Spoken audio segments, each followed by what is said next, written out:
El inframundo es el lugar donde van a parar las almas de los muertos en el mundo grecorromano. Dicho mundo se concebía como una esfera cuya mitad superior era Urano, el cielo, la parte intermedia era Gea, la tierra, rodeada por océano, un cuerpo de agua, y la mitad inferior era el inframundo, también denominado Hades, al igual que el dios que reinaba en él tras la titanomaquia y el reparto a suertes del mundo entre los hermanos crónidas. Al tratarse de un lugar físico, algunos héroes podían acceder a él a través de ciertas cuevas, grutas y ríos subterráneos, tal y como hicieron ciertos personajes que descendieron al Hades, un tópico literario conocido como catábasis. Solo ellos podían bajar y luego regresar debido a su naturaleza única, al contrario que el resto de las almas, que tras morir eran llevados por el río Hermes, en su rol de psicopompo o guía de almas, a orillas del río Aqueronte, que significa aflicción.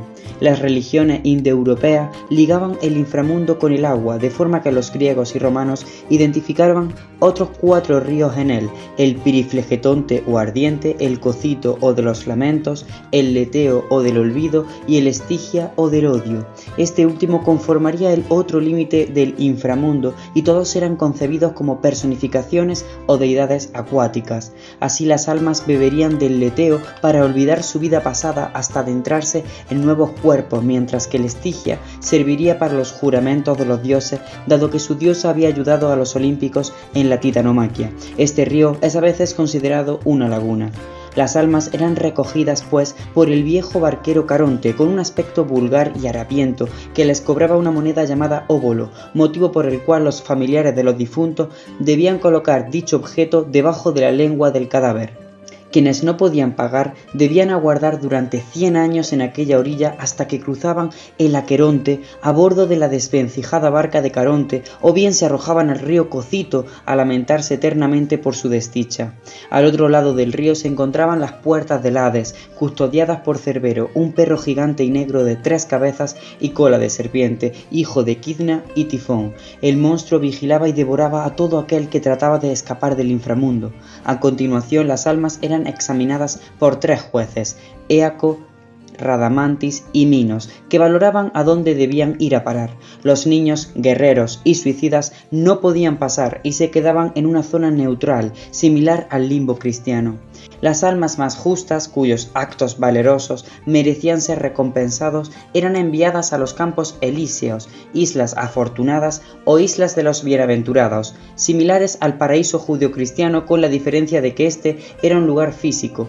Los elíseos eran a veces concebidos como una de las partes del inframundo y otras como un lugar exterior, ubicado en Macaronesia, en el límite occidental del mundo conocido, en la ciudad egipcia de Oasis o en la Isla Blanca, actual Isla de las Serpientes en Ucrania.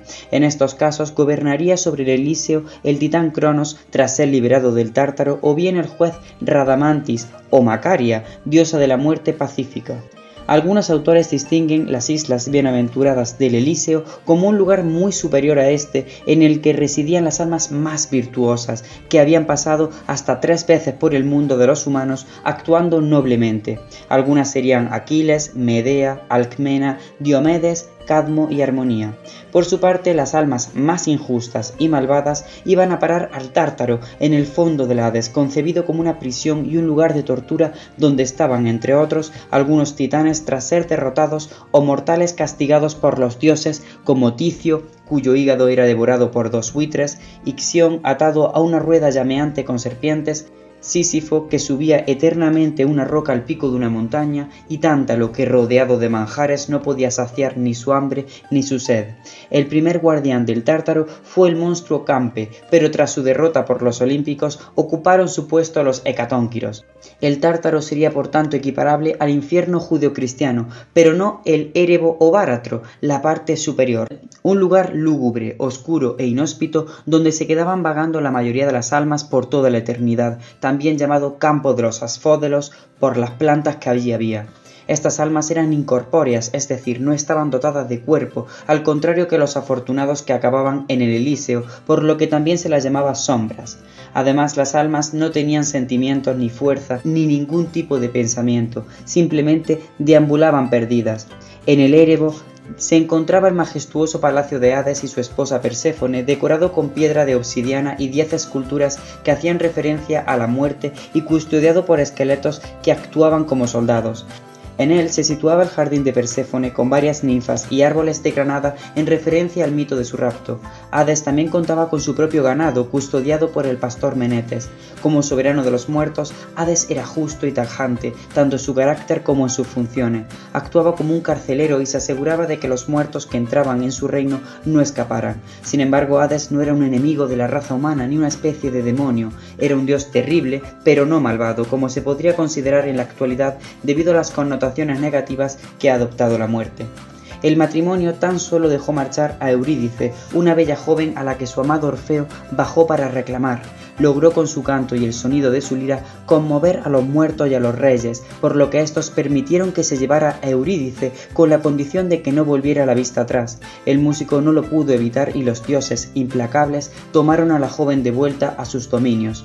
Otros héroes que descendieron al inframundo fueron Eneas, acompañado de la sibila de Cumas para hablar con el alma de su padre Anquises, Odiseo ayudado por Circe para consultar su futuro al adivino Tiresias, Psique que le pidió la caja de belleza a Perséfone por petición de Afrodita, Teseo y Pirito que se disponían a secuestrar a Perséfone pero quedaron atrapados, y Heracles que en su último trabajo tuvo que sacar a Cerbero del inframundo, para lo que debió enfrentarse al propio Hades. Una versión también cuenta que Hécate, diosa de la hechicería y reina de los fantasmas, se negó a que Heracles se llevara al monstruo dado que era su dueña. Esta deidad protegía también la entrada del inframundo al estar ligada a los cruces de caminos y las fronteras. Entre sus séquitos se encontraban las almas y los espectros de aquellos que morían de forma prematura o violenta o que no habían sido enterrados adecuadamente.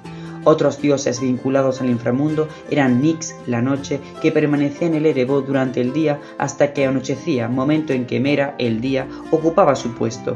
Asimismo, también residían en el inframundo Ker y las Keres, diosa y espíritus respectivamente de la muerte violenta, Tánatos y su esposa Macaria, dioses de la muerte pacífica, Melinoe, diosa de las ofrendas a los difuntos, Hipnos y los Oniros, dios y espíritus de los sueños, las Erinias, daimones vengativos de los actos injustos que atormentaban a los criminales, las Moiras que personificaban el destino, y Eurínomo, daimón que devoraba la carne de los cadáveres. Dionisio, dios del vino, también realizó su propia catábasis y descendió al inframundo para recuperar a su madre Semele y divinizarla como Tione.